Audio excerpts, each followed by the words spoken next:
అందరికీ ఉన్న డౌట్ ఏంటి అంటే ఆయుర్వేద అంటే సైడ్ ఎఫెక్ట్ ఒకటి ఉంటుంది. ఆ పెయిన్ కిల్లర్ అంతా ఎఫెక్టివ్గా ఉంటే సైడ్ ఎఫెక్ట్స్ కూడా అలాగే ఉంటాయి ఆయుర్వేదంలో. మరి సైడ్ ఎఫెక్ట్స్ ఉండకూడదు.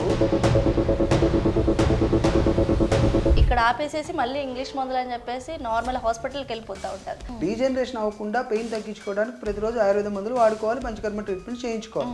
ఆయుర్వేదంలో కూడా surgeries. Doctor success remains where should leave the case.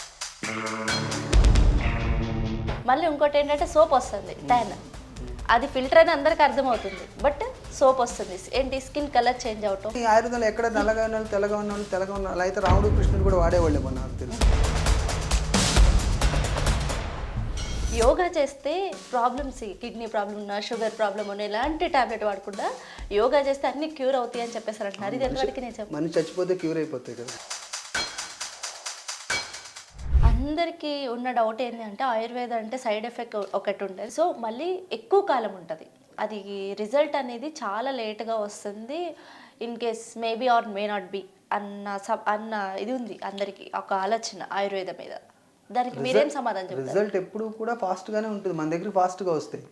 మీరు అన్ని జబ్బులు వాడి 10 ఏళ్ళు అయిన తర్వాత వచ్చి 10 రోజులు తగ్గమంటే ఎలా తగ్గుతుంది? అన్ని హాస్పిటల్కి వెళ్ళి తిరిగేసి నాటు వైద్యం అని, హోమ్ రెమెడీస్ అని, హోమియోపతి వాళ్ళ సైన్స్ వాళ్ళది, వాళ్ళు కాదనట్లేదు, వాళ్ళ డిఫరెంట్, వాళ్ళు డిఫరెంట్, మన వాళ్ళ గురించి కాదు. నాటు వైద్యం అని, హోమ్ రెమెడీస్ అని, లేకపోతే మనకి ఇంట్లో వైద్యాలని, అక్కడని బేరు గంజలని, టీవీలు ఇవన్నీ ప్రయోగాలు చేసి జబ్బు ముదిరిపోయిన తర్వాత క్వాలిఫైడ్ ఆయుర్వేదం డాక్టర్ దగ్గరికి వెళ్ళి ప్లస్ పెయిన్ కిల్లర్స్ విపరీతంగా వాడేస్తారు. స్టెరాయిడ్స్, పెయిన్ కిల్లర్స్ వాడేసి వాటిని ఆపేస్తే వాటి పెయిన్ తట్టుకోలేరు. అప్పుడు డాక్టర్ దగ్గరికి వచ్చి ఆ రిజల్ట్ వచ్చినంత ఆయుర్వేదిక్ పెయిన్ కిల్లర్ వస్తే అప్పుడు ఆయుర్వేదానికి అలోపతికి తేడా ఎలా ఉంటుందమ్మా?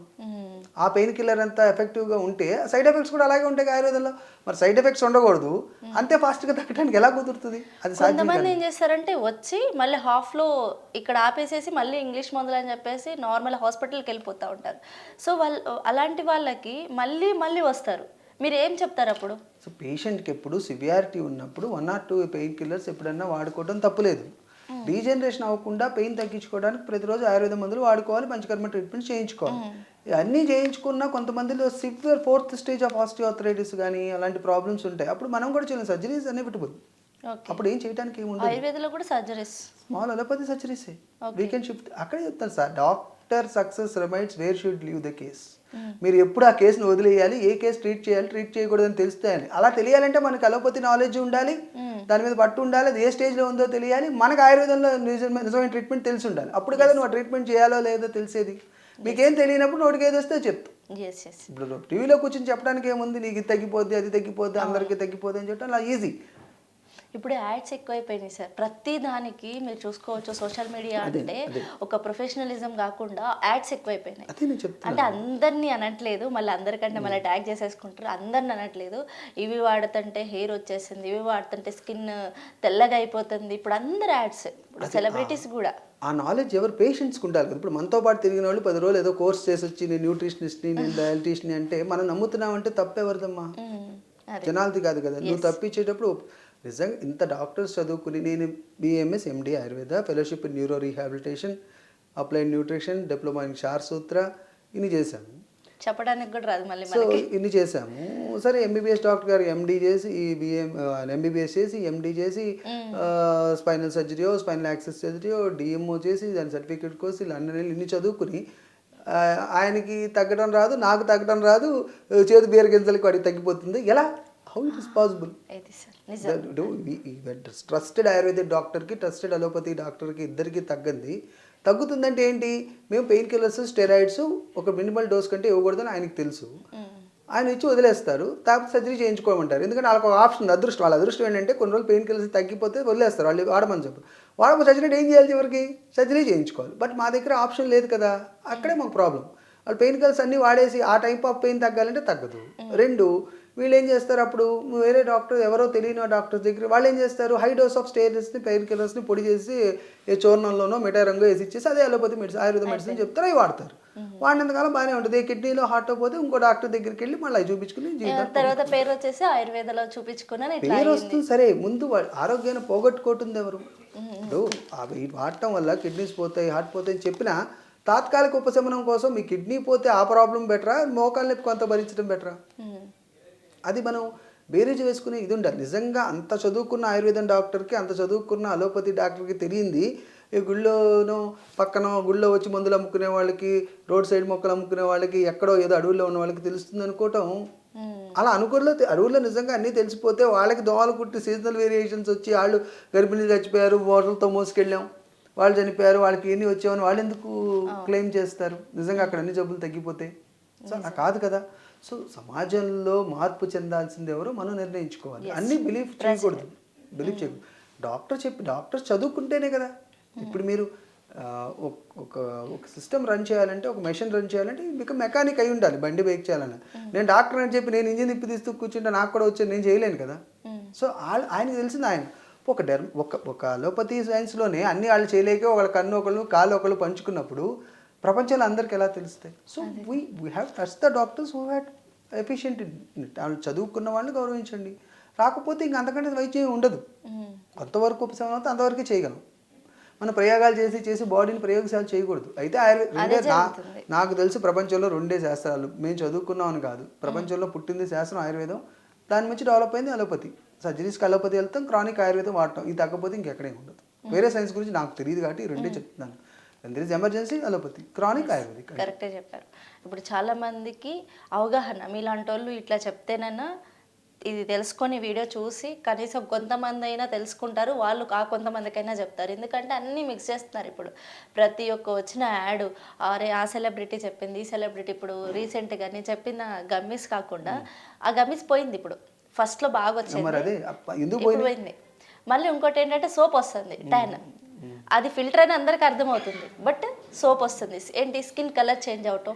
ఈ ఆయుర్వేద దాంట్లో స్కిన్కి సంబంధించి ప్రాబ్లమ్సే కాకుండా ఇప్పుడు చాలామంది ఏంటంటే స్కిన్ వైట్నింగ్ కోసము చాలా చేస్తున్నారు. ఆయుర్వేదంలో మంచి స్కిన్ బ్రైట్నింగ్ ఉన్నాయమ్మా. కలర్ చేంజ్ అవటం అనేది అసలు ఇక్కడ కాన్సెప్ట్ ఎక్కడ చెప్పలేదు. వర్ణ్యము అంటే it implies the complexion of the skin, not the colour of the skin. కలర్కి కాంప్లెక్షన్కి చాలా తేడా ఉంటుంది. వీక్ తెల్లగా ఉన్న వాళ్ళు నల్లగా అయిపోవటం ఇలాంటివి ఉండవు. నల్లగా ఉన్న వాళ్ళు ఎందుకు అందంగా ఉంటారు? నల్లగా ఉన్న వాళ్ళు చాలా అందంగా ఉంటారు. సో ఛాయాప్రభ, మనం అంటే బ్రైట్నెస్ అండ్ గ్లో, ద ఛాయాప్రభ అంటాం. ఆ ఫేస్లో ఉన్న గ్లో, ఫేస్లో ఉన్న ఆ బ్రైట్నెస్, అవి పెంచుతాక మెడిసిన్స్ ఉంటాయి. సో దాంతోపాటు మనకి యాంటీ బ్యాక్టీరియలు, ఈ యాంటీ ఫంగల్, తర్వాత మనకి మొహం మీద మచ్చలు, వ్యంగ్యము, మెలాస్మ ఇట్లాంటివి తగ్గడానికి మెడిసిన్స్ ఉంటాయి. That's what the cosmetology is. అంతేగాని ఆయుర్వేదంలో ఎక్కడ నల్లగా ఉన్న వాళ్ళు తెల్లగా ఉన్న అలా అయితే రాముడు కృష్ణుడు కూడా వాడేవాళ్ళేమో నాకు తెలుసు. మంచిగా చెప్పారు. సో ఇప్పుడు ప్రత్యేకత, ఇప్పుడు శుభకర ఆయుర్వేదం ప్రత్యేకత అంటే మిగతా ఆయుర్వేద సెంటర్స్ అంటే హాస్పిటల్స్కి పోల్చుకుంటే దీనికి దానికి డిఫరెన్స్ ఏముంది? మన దాంట్లో స్పెషల్గా ఏముంటుంది? అంటే నేను అలా చెప్పడానికి కుదరదు. ఎవరి పరిధిలో వాళ్ళు బాగానే చేస్తారు చదువుకున్న వాళ్ళందరూ. బట్ నా వరకు ఏంటంటే మనం ఎథికల్ ఆయుర్వేదిక్ బేస్డ్కి వెళ్తాం. అంటే డిసీజ్ ఓరియంటెడ్గా నేను చెప్పాను కదా, ప్రతిదానికి నేను ఇప్పుడు మీరు చెప్తే టిప్స్ అంటే నేను వెంటనే చెప్పట్లేదు. ఎందుకంటే టిప్స్తో వైద్యాలు ఉండవు. మనం డిసీజ్ ఓరియంటెడ్గా వెళ్తాం. మీకు ప్రాబ్లం వచ్చింది, ఆ ప్రాబ్లం ఆయుర్వేదంలో ఏమంటారు, ఇంగ్లీష్లో ఏమంటారు, మనం టెస్టులు చేయించి ఈ ప్రాబ్లం ఈ కారణం ఇది ఇంతవరకు తగ్గించగలం. అంటే ఎలాంటి టిప్స్, ఎలాంటి హోమ్ రెమెడీస్కి ఎలాంటిది క్యూర్ అవ్వదు సమస్య అనేది? చాలా చిన్నవి తగ్గుతాయమ్మా. డిసీజ్కి మనకి కారణం వెతుక్కోవడమే కదా కష్టం. లేకపోతే అసలు ఇప్పుడు అంటున్నారు మరి ఎంతో పొల్యూషన్ లేని, ఏమీ పొల్యూట్ కానీ, ఏమీ అసలు అడల్ట్రేషన్ లేని కాలం, రాజుల కాలంలో కూడా రాజవైద్యులు ఉన్నారు కదా, మరి దానికి ఏం సమాధానం చెప్తారు? ఇప్పుడు వైద్యం అనేది ఇప్పుడు పుట్టలేదు, ఇప్పుడు లేరు. దేవుళ్ళకే ధన్వంతరులు, దేవ వైద్యులు, అశ్విని వైద్యులు ఉంటే మేమంతా అంటే అప్పటి నుంచే ప్రాబ్లమ్స్ ఉన్నాయని అర్థం కదా. దేవుళ్ళకే దేవ వైద్యం ఉంటే జబ్బులు మనకు రావనే ఉన్న రూలా. సో ప్రతిదానికి టిప్స్ ఉంటే వాళ్ళు దేవుడు వైద్యులు ఎందుకు పెట్టుకుంటారు? వాళ్ళే టిప్స్ వాడుకునే వాళ్ళుగా. సో టిప్స్ అనేవి ఏంటి? When there is not available of any medicine. మనం పొద్దున్న లేస్తే మెడికల్ షాపులు, డాక్టర్స్ ఇంటికొకళ్ళు సందుకొకళ్ళు ఉంటే there is home tips of where the need of home tips. So మనది కమర్షియల్ చేసుకోవడానికి ఎవరు ఇప్పుడు 10 మంది నచ్చితే 100 లైక్లు పెరిగితే, 1000 లైక్లు పెరిగితే, 1,00,000 లైక్లు పెరిగితే డబ్బులు వస్తాయి. అందుకోసం చెప్తున్నారు కానీ నిజంగా అది వాళ్ళు వాడతారో కూడా వాళ్ళకే తెలియదు. ప్రతి ఒక్కళ్ళు హాస్పిటల్లో కూడా ఇప్పుడు పేజ్ పెట్టేసిన ప్రతి ఒక్కళ్ళు టిప్స్ అయితే చెప్తున్నారు, మీరు చూసుకోవచ్చు సోషల్ మీడియా. అందుకే నేను ఎప్పుడు టిప్స్ చెప్పను, నేను ఏ రోజు టిప్స్ చెప్పను. నాకు అసలు టిప్స్ అనేది నాకు అడిగినా నాకు తెలియదు అని చెప్తాను. తెలీదు ఆ రాదని కాదు. Why should unnecessarily provoke the patient to go for the tips? The availability of medicine ఉంది, మెడిసిన్ ఇంత డెవలప్ అయ్యింది. ఇప్పుడు మీకు కాఫ్ వచ్చింది, ఏ కాఫ్ అని చెప్తారు? మీకు కాఫ్ రావడానికి చాలా కారణాలు ఉంటాయి. దగ్గు అనేది ప్రొడక్టివ్ మెకానిజం అమ్మ. మీ శరీరంలో ఏదో రుగ్మత ఉందని బయటికి చెప్పే దగ్గును తగ్గించడం జబ్బు ఎలా అవుతుంది? జబ్బును తగ్గించకుండా దగ్గును తగ్గిస్తే జబ్బు ఎలా అవుతుంది? ముంచుతున్నావా తగ్గిస్తున్నావా? సిమ్టమ్ కాదు కదా, లక్షణానికి కాదు ట్రీట్మెంట్ చేయాల్సింది, జబ్బుకు ట్రీట్మెంట్ చేయాలి. Cough is a productive mechanism. మీకు లోపల ఉన్న జబ్బుని చెప్పేది కాఫ్, దాన్ని ఆపేస్తే జబ్బు ఎలా తెలుస్తుంది? సో మన బాడీలో ఏదైనా ఇష్యూ సమస్య ఉంటే దాని కాఫ్ నొప్పి ఎందుకు వస్తుంది? నొప్పి ప్రాబ్లం ఉంటేనే కదా నొప్పి వచ్చేది. మరి ఆ నొప్పిని తగ్గించకుండా నొప్పిని తగ్గించేస్తే ప్రాబ్లమ్ని ఎవరు అడ్రస్ చేస్తారు? అట్లాగే మీకు ఏదైనా వస్తేనే కదా తెలిసేది. మోకాలు అరిగిపోయింది, మోకాలు అరిగింది, ఇప్పుడు నొప్పి వస్తేనే కదా నువ్వు డాక్టర్ దగ్గరికి వెళ్ళి ఎక్స్రే తీయించుకుంటే మోకాలు అరగకుండా వాళ్ళు నొప్పి పిల్లలు వేసుకుంటూ పోయాను ఏ జబ్బు అని తెలుస్తుంది. అట్లాగే మీకు కాఫ్ వస్తుంది, బ్రాంకైటిస్ అంటే లోపల దగ్గు ఉండొచ్చు, ఫ్యారింజైటిస్ గొంతు వాయు ఉండొచ్చు, టాన్సిలైటిస్ ఉండొచ్చు, టాన్సిల్స్ వాసి ఉండొచ్చు, ఫ్యారింజైటిస్ ఉండొచ్చు, లేకపోతే సైన్సైటిస్ ఉండొచ్చు, ప్రొడక్టివ్ కాఫ్ అవ్వచ్చు, లోపల లంగ్లో పెద్ద ప్రాబ్లం ఉండొచ్చు. వీటన్నిటికి మొదటి లక్షణం కాఫే. సో సింపుల్ కాఫ్ అయితే మనం కాఫ్తో తగ్గిపోతుంది. తగ్గలేదంటే ఆ సింపుల్ కాఫా, ప్రొడక్టివ్ కాఫా, విచ్ టైప్ ఆఫ్ కాఫ్ అనేది ఎవరు డిసైడ్ చేయాలి? రెస్పిరేటరీ ట్రాక్, లోవర్ రెస్పిరేటరీయా, అప్పర్ రెస్పిరేటరీయా, ఎవరు డిసైడ్ చేస్తారు? ఇవన్నీ డాక్టర్కే తెలియకపోవచ్చు. 1-2 సార్లు ఎలా అంటే నేను డబ్బులు పోసాను వీడికి ఏం తెలియలేదు అంటారు. ఒకసారి తెలిసిపోవడానికి డాక్టర్ దేవుడు కాదు కదా. మీరు సింపుల్గా నీకు రాగానే నీకు ఎయిడ్స్ ఉంది, నీకు క్యాన్సర్ ఉంది, నీకు అది ఉందని చెప్పలేం కదా. You go for a doctor with a fever, నీకు జ్వరం తగ్గడానికి మందు ఇస్తాం. జ్వరం తగ్గకపోతే we can explore the patient next level. అప్పుడు మీకు బ్లడ్ టెస్ట్ చేసి టైఫాయిడ్ ఉందా, మలేరియా ఉందా, లేకపోతే అదర్ సింటమ్స్, అప్పటికే తగ్గలేదు, అప్పుడు కదా మనకు ఫర్దర్ ఇన్వెస్టిగేషన్ హెచ్ఐవి ఉందా, లేకపోతే క్యాన్సర్ ఉందా, ఇంకో ట్రీట్మెంట్ ఉందా, ఇట్లా ఉంటుంది. లేకపోతే జబ్బు ఎప్పుడు ప్రైమరీ లెవెల్లోనే తగ్గిపోతే సూపర్ స్పెషాలిటీ హాస్పిటల్స్ ఎందుకు వస్తాయి? అర్థం చేసుకోవాల్సింది ఏంటంటే మనకి జబ్బుని కనిపెట్టడానికి ఇవన్నీ ప్రయోగాలు. మనకు ఎంతవరకు తగ్గించలేమో తెలుసుకోవడం డాక్టర్ గొప్పతనం. అదే నేను చేసేది. అది ఇప్పుడు జనాలు ఏంటంటే సూపర్ స్పెషాలిటీ హాస్పిటల్ అంటే సపరేట్ డిపార్ట్మెంట్స్ ఉంటుంది, మనకి బిల్ ఎక్కువ అవుతుంది, ఇంకా చాలా డేస్ అయితే కనుక మనకి బిల్ మనం పెట్టుకోలేము, అంత పెద్ద హాస్పిటల్ అని చెప్పేసి ఒక డౌట్ ఉంటుంది. సో మన దగ్గర ఎలా ఉంటాయి అన్నమాట? మన దగ్గర సూపర్ స్పెషాలిటీ అంటే మన దగ్గర ఎండి తర్వాత సూపర్ స్పెషాలిటీ ఉండదు. పైల్స్ ఫిస్టులాకి మాత్రం వేరే డాక్టర్స్ వస్తారు, గైనిక్ వేరే డాక్టర్స్ చూపిస్తాం. ఫస్ట్ నేనే ఫిజిషియన్ కాదు, అన్ని నేనే చూస్తాను. తర్వాత సూపర్ స్పెషాలిటీ డాక్టర్స్ అంటే మన ఆయుర్వేదంలో డిఎం ఉండదు. ఎండిఏ సెలియా అంటే సర్జరీ చేసిన వాళ్ళు ఉంటారు, ఎండి ప్రసూతి అంతా వాళ్ళు వస్తారు. కొన్ని కేసెస్ నేనే ట్రీట్ చేస్తాము. సో పంచకర్మకే డబ్బులు అవుతాయి, మెడిసిన్స్ ఎక్కడైనా అవుతాయి. అవును, డెఫినెట్గా అవుతాయి కదా. సో ఇప్పుడు బయట ఏంటంటే ఈ హాస్పిటల్కి వెళ్ళకుండా ఒక ఆర్ఎంపీ మీకు తెలుసు కదా, అన్ని రోగాలు చేయబట్టుకొని చెప్పేస్తారు. ఆర్ఎంపీ ఎవరు కూడా చేపట్టుకు చెప్పరమ్మా. ఆర్ఎంపీలు కూడా వాళ్ళ పరిధిలోనే చేస్తారు.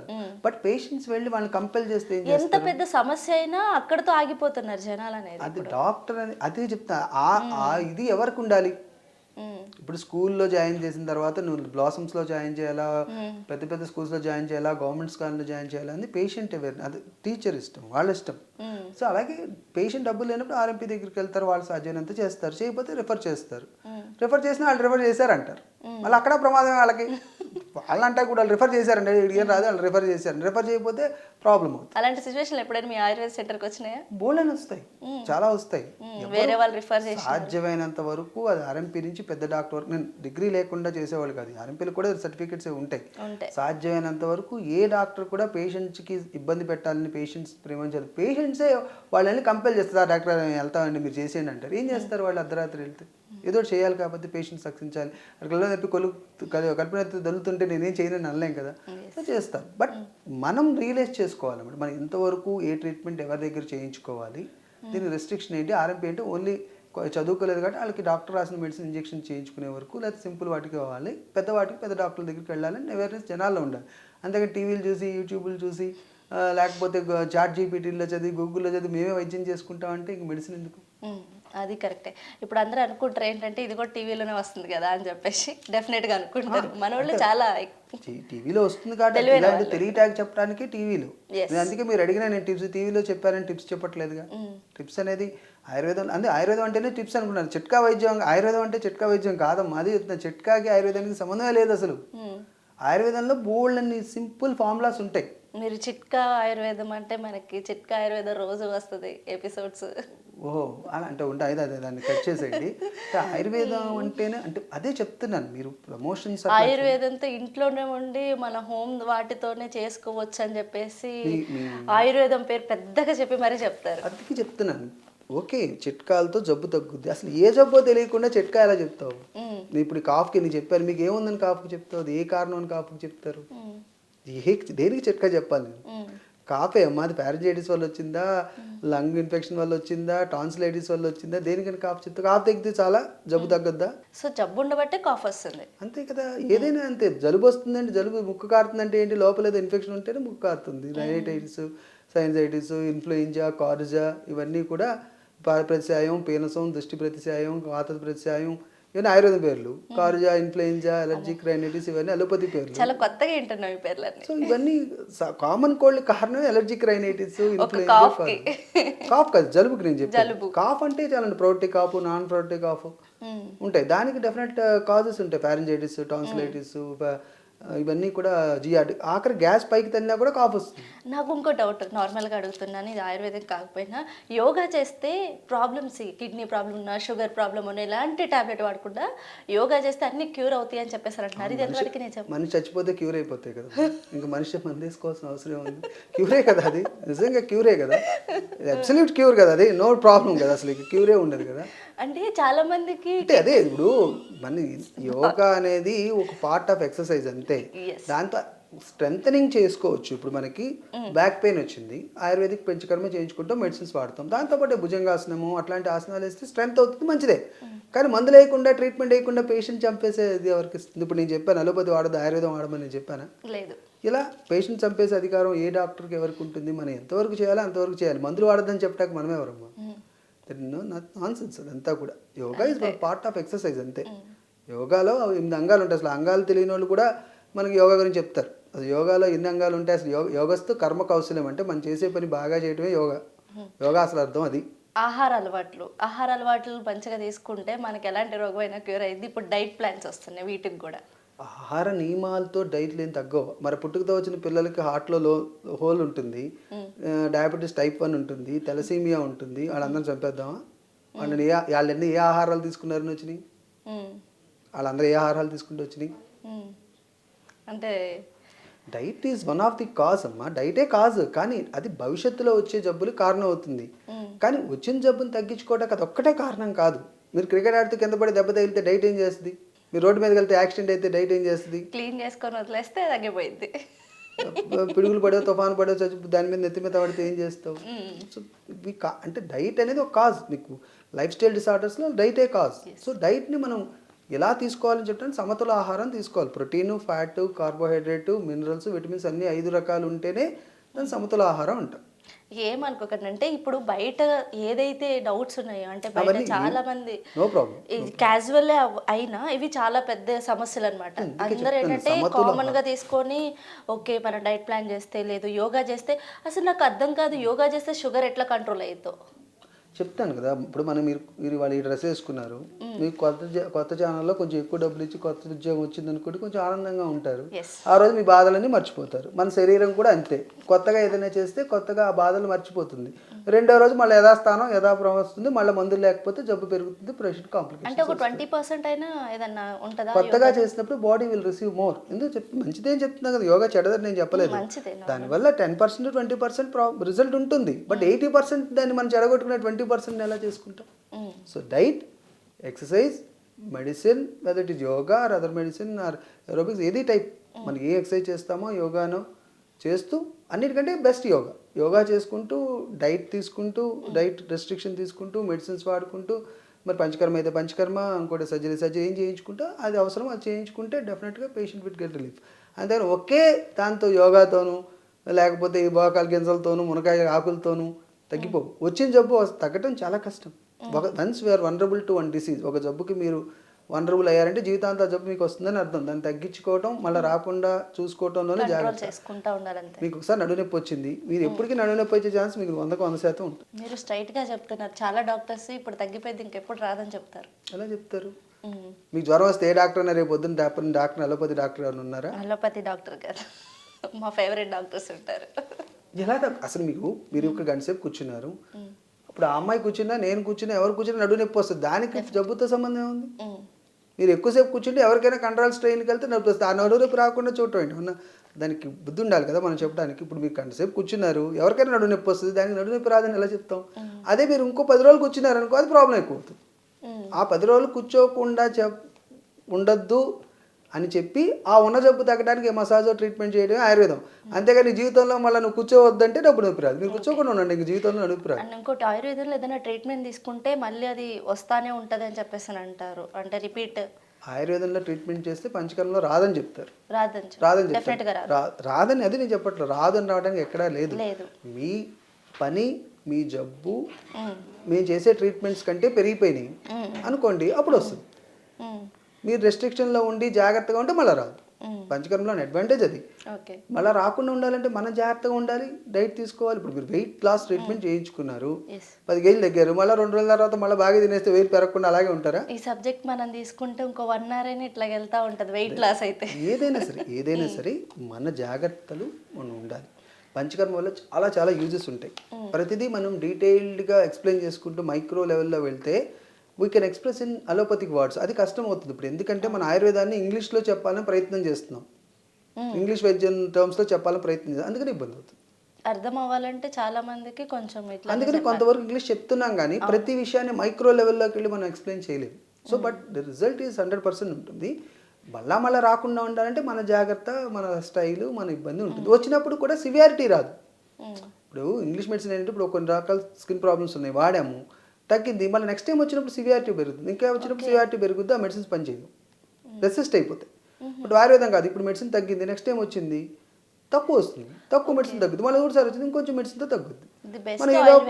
జస్ట్ క్రానిక్ కేసెస్కి ఇప్పుడు ఆయుర్వేదిక్కి. మీకు కడుపులో నొప్పి వచ్చింది, అపెండిసైటిస్ వచ్చింది, నేనేం చేయలేను కదా, లేకపోతే చేయాలి. ఓకే. సో ప్రేక్షకులకి చివరిగా ఏం చెప్తారంటే, సమస్యలు చాలామంది అనారోగ్యంతో బాధపడతారు, వీళ్ళందరికీ అంటే అవగాహన లేని వాళ్ళకి ఒక మాటలో చెప్పాలంటే ఏం చెప్తారు? మీరు ఎమర్జెన్సీ, అది గుండెపోట్లు, ఎమర్జెన్సీ ట్రీట్మెంట్స్ అన్నీ అలోపతి చేయించుకోవచ్చు. కదిమా అన్నీ ఆయుర్వేదిక్లో మంచి, మోకాళ్ళ నొప్పులు కానీ, నడు నొప్పులు కానీ, సోరియాసిస్ కానీ, తెల్ల మచ్చలు కానీ, హెయిర్ ఫాల్ కానీ, ఒబెసిటీ కానీ, పీసీఓడిస్ కానీ, ఇవన్నీ ఆయుర్వేదిక్ ది బెస్ట్. ఉన్న వాటిలో ది బెస్ట్ ట్రీట్మెంట్స్ ఇవ్వగలం, ది బెస్ట్. మా హాస్పిటల్లో పంచకర్మలు చాలా జబ్బులు మనం పంచకర్మ లేకుండానే మెడిసిన్స్తోనే తగ్గిస్తాం, అవసరమైన వాళ్ళకి మాత్రమే పంచకర్మ. ఓకే. మీ హాస్పిటల్ గురించి ఎక్కడ అడ్రస్? మాది Shubhakara ayurvedic hospital, Congress office road, Machilipatnam. Okay sir, Krishna district. Okay. ఇది ఈరోజు అంటే ఆయుర్వేదిక్కి మనకి ఏమైతే డౌట్లు ఉన్నాయో, మీకు ఏదైతే ఉన్నాయో అవన్నీ అడిగి తెలుసుకున్నాను. Okay, thank you so much sir, చాలా చక్కగా ఇంతసేపు కూర్చొని మంచిగా ఎక్స్ప్లెయిన్ చేసినందుకు థ్యాంక్ యూ సో మచ్.